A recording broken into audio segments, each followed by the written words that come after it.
Sejam bem-vindos, caros alunos, estudantes nessa disciplina de filosofia.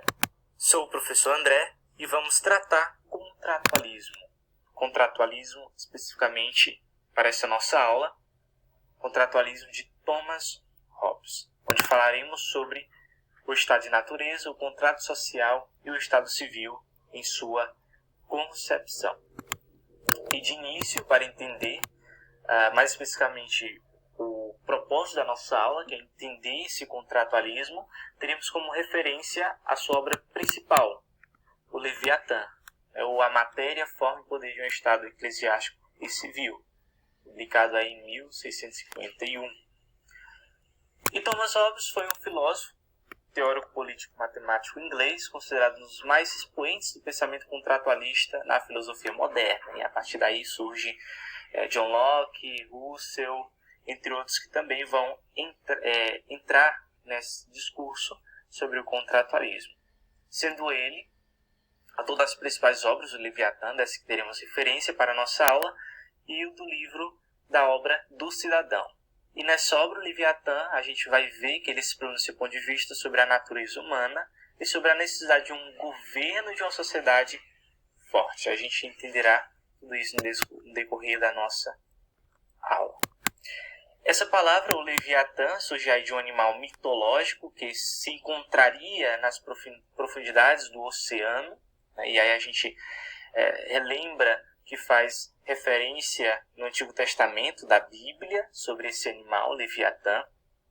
E para entender ele, partimos do pressuposto de que Hobbes defende que esse ser humano, nós humanos, viveríamos em um estado de natureza onde todos estaríamos preocupados com os nossos próprios interesses. E a partir daí seria necessária a existência de um governante forte para controlar os conflitos humanos. Porque sendo nós dentro desse estado, não tendo leis ou regras que regem a convivência, utilizaríamos de tudo o necessário para garantir a nossa sobrevivência. E aí se trataria das invasões das propriedades, dos assaltos, dos assassinatos, por aí vai, de todas as formas e ferramentas que poderíamos utilizar para a nossa própria sobrevivência. E a partir disso, a partir uma não vivência harmônica, Hobbes vai entender que necessitaria desse governante forte para controlar esses conflitos, da qual esses conflitos ele expressa aí em uma das suas frases máximas da sua obra conhecida por muitos. A guerra de todos contra todos e o homem é lobo do homem, justamente para fixar esse pensamento de conflitos humanos no estado de natureza. Que daí surge a necessidade de se fazer um pacto social, a gente vai entender como é que se faz esse pacto, para se viver no estado social, no estado civil, civilizado. E a partir disso surge a expressão Leviatã, o monstro que governa o caos primitivo. Ele governa ali no oceano todo o caos primitivo.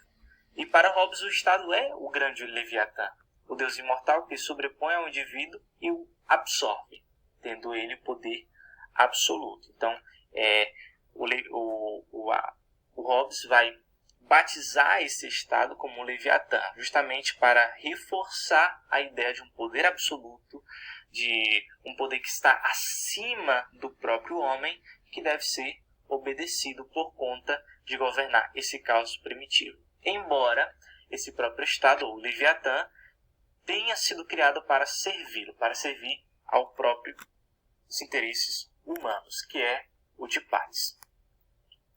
Então, o que é o contratualismo?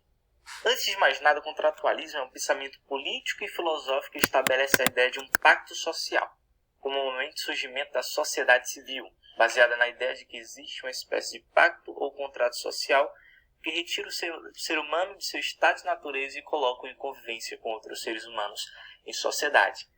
E aí, o próprio contratualismo surge do pressuposto de que o homem naturalmente não é um ser sociável. Ou seja, ele precisa desse impulso, desse pulo a partir do pacto social para viver em sociedade, para viver de modo civilizado. Então, por isso, é necessário esse pacto social de saída do estado de natureza para a sociedade civil. Então, essa ideia de um contrato social parte do princípio de que a sociedade é estabelecida em comum acordo para que um certo fim seja alcançado. E aí, dentro desse pacto social, deve haver plena consciência de todos aqueles que firmam esse pacto social, no mesmo propósito de alcançar um certo fim, que seria a paz e a harmonia desejada por todos, se comprometerem com esse contrato civil sem quebras ou rupturas do próprio.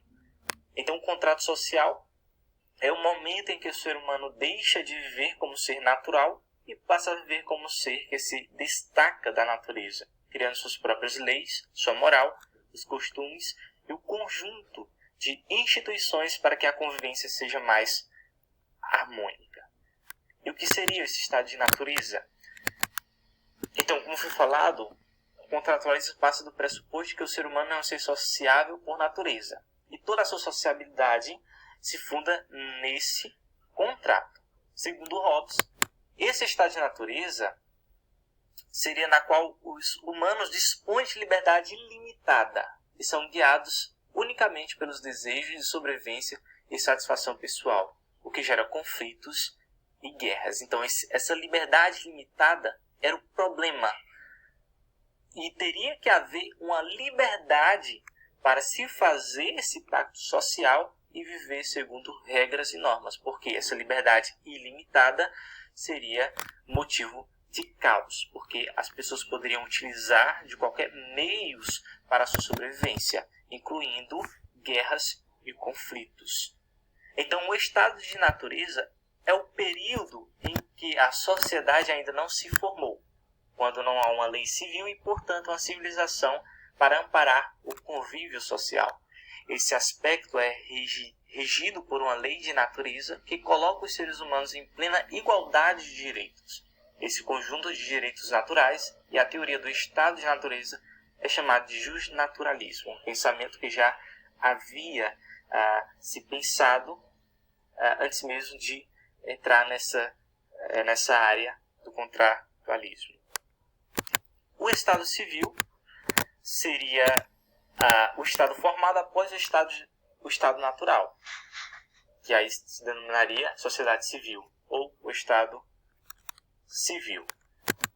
E esse estado surge a partir de um contrato social firmado entre as pessoas, um grande pacto entre os homens, no qual estes cedem parcelas de sua liberdade, como já foi falado. A liberdade até então era ilimitada, e agora, pela liberdade, ela passa a ser limitada por um bem maior, por um certo fim, como já dito, e isso para ser em troca de proteção e do ente estatal, ou seja, da própria formação do Estado. Daí é que se legitima o Estado a definir regras sociais. Então, dá esse poder absoluto ao Estado de conduzir ou de tomar a própria responsabilidade para a convivência harmônica entre as pessoas, e todos estariam sujeitos a essa regra, a essas leis do Estado. E a concepção de Estado, para Hobbes, é pautada na ideia de que deve haver uma forte concentração de poder estatal a fim de tornar o convívio suportável. Ou seja, a própria ideia do Estado ter esse poder absoluto. Aí, batizado por ele como o Leviatã, né, o deus imortal que governa o caos primitivo, ou seja, que governa a natureza primitiva do homem. Seria o caso do Estado. Os impulsos de violência do ser humano em seu estado natural levavam-no à convivência difícil, regida pelo medo, pela desconfiança e pelo caos.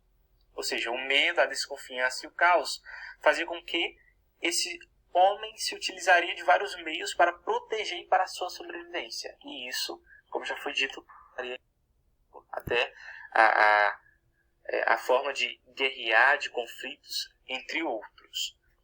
O Estado seria a criação necessária para controlar esse modo de vida caótico por meio da força e da concentração da violência. Então, esse é o Estado civil, onde todos viveriam com um propósito de um certo fim, que seria a paz e a vivência harmônica, regidas por leis, as suas vidas, por regras para que esse fim seja alcançado. Então esse Estado viria a partir de um pacto social em que o ser humano sairia do seu estado de natureza e se ingressaria com a sua própria liberdade, claro, utilizando a sua liberdade para esse pacto e, por fim, esse Estado civil. Esse Estado civil abre mão do poder absoluto cada indivíduo que ingressa no Estado civil. Então, dentro desse Estado civil, todos deveriam abrir mão desse poder, dessa liberdade limitada que todos até então tinham no estado de natureza, para se ingressar nesse estado. Então, haveria aí uma renúncia da liberdade natural, essa liberdade ilimitada. E aí, moralidade e legislação seriam condutores da liberdade, ou seja, eu vou agora seguir uma moral e leis condutores da minha própria liberdade, daquilo que eu tenho direito. Se eu tenho direito da propriedade, aquilo que eu alcancei e tenho o direito de o ter, então a minha sobrevivência, a minha vida, os meus pertences será protegidos aí por essa moral e por essas leis. O Estado com poder absoluto indivisível, como já foi referido várias vezes, esse próprio Estado que esse Leviatã, esse Deus imortal, tem esse poder absoluto e é indivisível. Não pode ser separado esse poder. E com isso, a gente finaliza a nossa aula sobre contratualismo social. Muito obrigado.